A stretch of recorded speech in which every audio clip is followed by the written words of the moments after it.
I think we all agree that waking up this morning was wonderful, not to hear four infamous words, I approve this message.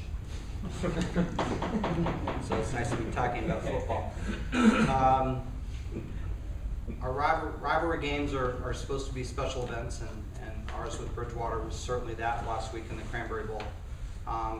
Before I talk about the game, it was a very eventful weekend at the Academy, obviously with what Coach said before about the hurricane.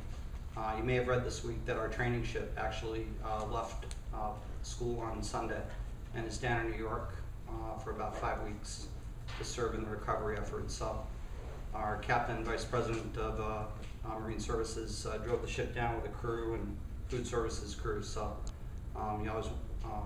those are the things that are most important. So continue to pray for all the victims of the storm.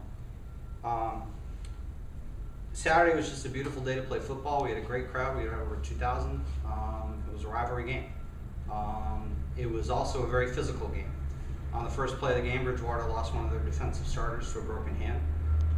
Subsequently, over the next quarter and a half, we lost our quarterback, running back, and wide receiver.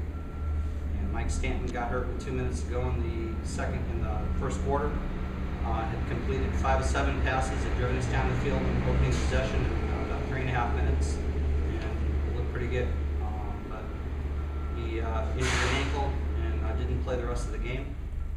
Barry Riopel, who's our starting running back from down Yarmouth, he on the third play of the game, on the second series, he rolled an ankle. He was out for the rest of the game. So, but it's a testament to our team, to the depth of our team. We came back, kept fighting, down 14-7, and Stephen Gustafson, who's a junior running back out of Plymouth South. Scored his second 1-yard touchdown of the game to even it at 14 all at the half. John Trudell, who's been our sophomore backup quarterback, did an outstanding job in relief. We got down 17-14. He led us on a next drive, scored a 9-yard run, and we went up 21-17.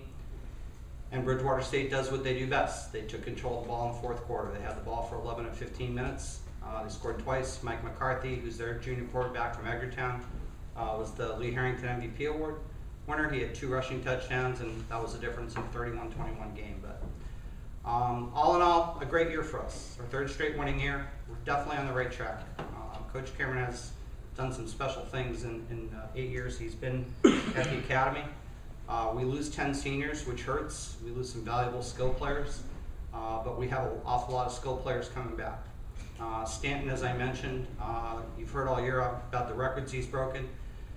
In the time he played in the Cranberry Bowl, he threw for 72 yards, which puts him in an even 5,000 for his career. And he's got 10 games in the regular season next year to add on to that. So our 2 top receivers, E.J. Bennett, who's a sophomore out of Wareham High, and Keith Caruso from Hingham High, combined for 115 catches, and they're both back next year. So could be something very special for us. I want to thank everybody. I want to thank Jocko and Craig and Matt Noonan and everybody in the media.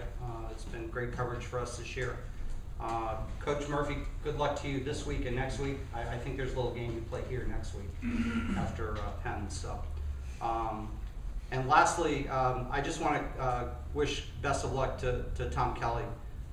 Since I got to Maritime in 2008, you've heard me talk about that Framingham was going to be the team on the rise, and the reason they are is because of the great job that Tom and his staff has done. And it's going to be an excellent last NEFC championship game. So good luck to you, Kels, and Roger, thank you again for everything you do, not only for the NEFC, but for New England college football. So thanks and best of luck, and look forward to seeing you next year.